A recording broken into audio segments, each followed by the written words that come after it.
miradi niliyokuja kuiangalia leo inaendelea kama mlivyoona. Mmoja, huu wa kuboresha kituo cha kuzalisha umeme cha Hale ni mradi wa siku nyingi kidogo. Umeanza toka mwaka 2022. Siridhishwi sana na mwenendo. Mkandarasi amewahi kuomba nyongeza ya muda mara 2 na nilipata taarifa kwamba yuko kwenye hatua za kutaka kuomba nyongeza nyingine ya 3. Ndio maana nimekuja ili kuja kuona kuna nini. Sasa ule mradi una maeneo kama 7 hivi ya utekelezaji. Kuna barabara hiyo tumepita ya lami imeshakuisha na maeneo mengine. Maeneo 2 yameshaisha vizuri. Bado maeneo 5. Kwa hiyo nimezungumza na msimamizi wa mradi na kwa kifupi nimezungumza na mhandisi mshauri pamoja na mkandarasi. Nimewaelekeza waende wakakae na tutakwenda mpaka mwishoni mwa mwezi wa 7. Tunatarajia ule mradi huo umekamilika. Na baada ya hapo kutakuwa hakuna nyongeza nyingine ya muda.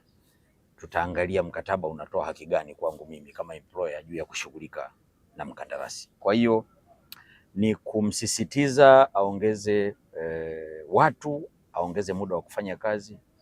Mwezi wa 7 nitafika hapa panapo haina majaliwa mwishoni mwa mwezi. Kule kwenye kutoa tope kuna mambo ya kiufundi, kufikia tarehe 1 wamalizane ili wafanye hiyo kazi kwa miezi 3. Ule mkataba ni wa mwaka mmoja.